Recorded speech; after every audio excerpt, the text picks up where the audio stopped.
Comme je dis souvent, l'eau est l'âme bleue de la vie. C'est pourquoi les Nations unies ont déclaré l'accès à l'eau potable comme un droit de l'homme.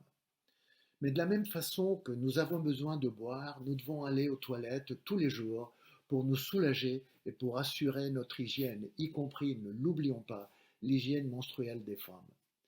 Pour cette raison, l'ONU a également déclaré comme droit de l'homme l'accès à des services d'assainissement qui garantissent la dignité, l'intimité et la sécurité.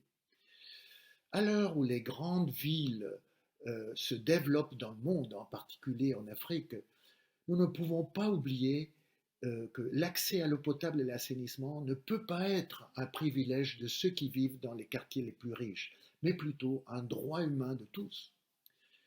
On ne parle pas seulement des revendications justes des plus pauvres, mais aussi d'un défi de dignité démocratique pour tous, y compris les quartiers riches ou aisés.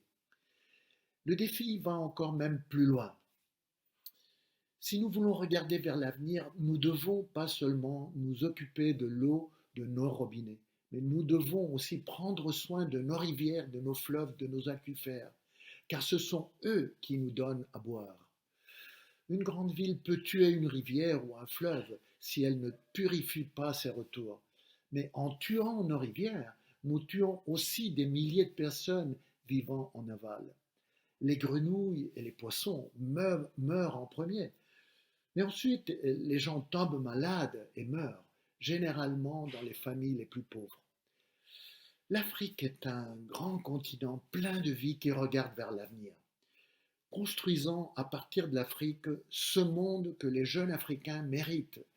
Garçons et filles, pleins de vie, de talent et d'enthousiasme.